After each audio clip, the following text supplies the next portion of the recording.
எனக்கு இந்த மேடை புதிது, ஆட்கள் புதிது, சூழ்நிலை புதிது, இங்குள்ள கூட்டமும் புதிது. இதுதான் எனது முதல் முறையாக ஒரு திரைப்பட விழாவிற்காக நான் இங்கே வந்துள்ளேன்.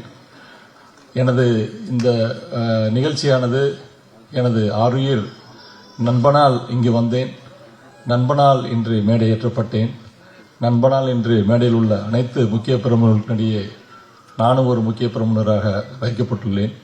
எனது நண்பன் திரு அர்ஜுனுக்கு எனது மனமார்ந்த நன்றிகளை முதலில் தெரிவித்துக் கொள்கிறேன்.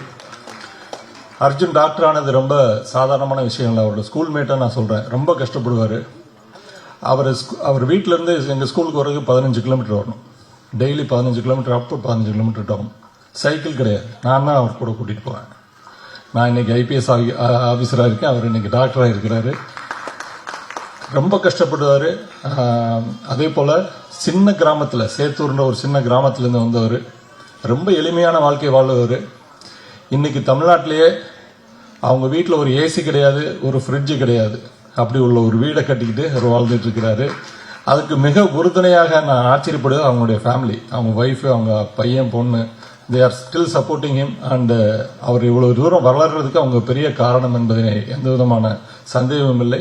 அதே போல் இந்த மயிலாஞ்சி படத்திற்காக எவ்வளவு தூரம் கஷ்டப்பட்டு அவர் உழைச்சிருக்காருன்றது எனக்கு நல்லா தெரியும். அவருடைய முயற்சி, அவருடைய கலை தாகம், சின்ன வயசுலேருந்து ஸ்கூல் படிக்கும் போதுலேருந்து அவருக்கு அந்த சினிமா மேலே ஒரு பயங்கர ஒரு அட்ராக்ஷன். இத்தனைக்கு அவர் ஒரு சாமியார் மாதிரி தான் இருப்பார். நான் யோசிப்பேன், என்னடா சாமியார் மாதிரி இருக்கிறான், இவருக்கு சினிமாவுக்கு எப்படிடா ஒத்து வருவோம்னு பார்த்தா சினிமாவிலேயே நிறைய சாமியார் இருக்கிறாங்க. ஒருத்தர் நமது கங்கையமரன் சார் அவர்கள், அதே போல அவரோட அண்ணன் திரு இளையராஜா சார் அவர்கள், ஜேசுதாஸ் அவர்கள், அந்த மாதிரி நிறைய சாமியார்கள் சினிமாலேயே இருக்கிறாங்க. அதனாலதான் என்னமோ அவருக்கும் இளையராஜாவுக்கு ரொம்ப பொருந்தி போய் அவரை இசையமைப்பாளரை சேர்ந்திருக்கிறாரு. இளையராஜாவை பற்றி நான் பல சமயங்களில் ஆச்சரியப்பட்டுள்ளேன். உண்மையிலே சொல்லப்போனா எங்க காவல்துறையில உங்களுக்கு தெரியும், 24/7 எப்பயுமே வேலை தான்.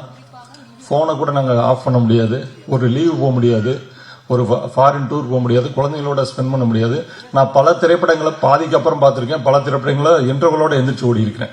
அந்த மாதிரி எங்களோட வாழ்க்கையில எங்களுக்கு ஒரு பெரிய என்டர்டெயின்மெண்ட், ஒரு பெரிய ஒரு டைவர்ஷன்ன்றது இந்த திரைத்துறை பாடல்கள் தான். முக்கியமாக எனக்கு ரொம்ப பிடிச்சது இளையராஜா பாடல்கள்.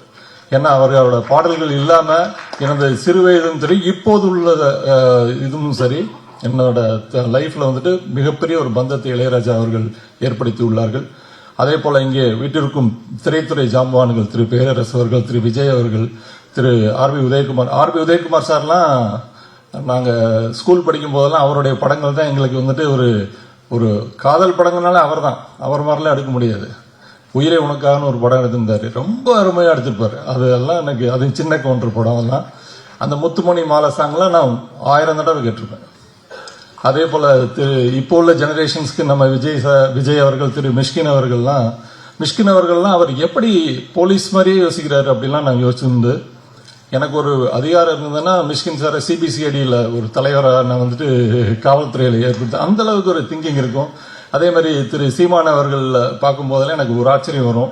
இன்னைக்கும் ஒரு பிற மொழி கலக்காமல் ஒரு தமிழை பேசக்கூடிய ஒரே ஆள் நமது சீமான் அவர்கள் என்பதை நான் மகிழ்ச்சியோடு தெரிவித்துக் கொள்கிறேன். அவர் மாதிரி ஃப்ளூயண்டாகவும் பேச முடியாது யாருமே. அது எந்த சமயத்தினாலும் சரி, எந்த டிவி, எந்த சேனல், எந்த மைக்கு நீட்டினாலும் சரி, அதுக்கு தகுந்த மாதிரி பேசுவாரு.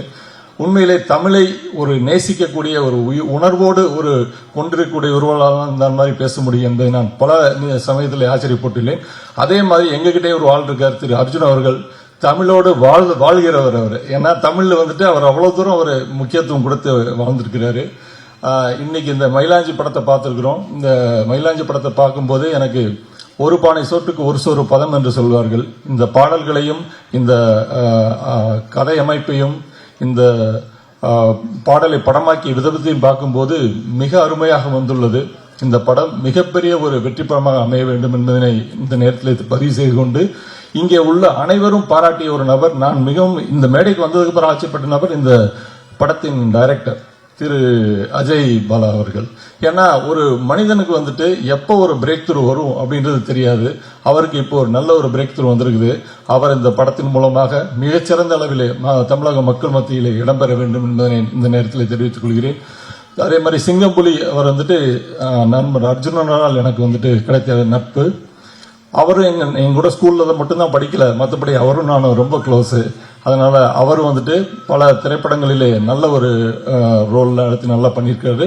Director and producer also. அவரும் இந்த படத்தில் நடிச்சிருக்கிறாரு. ஸோ இந்த மயிலாஞ்சி படம் மிகப்பெரிய வெற்றி படமாக அமையும் என்பதிலே எந்த விதமான சந்தேகமும் இல்லை.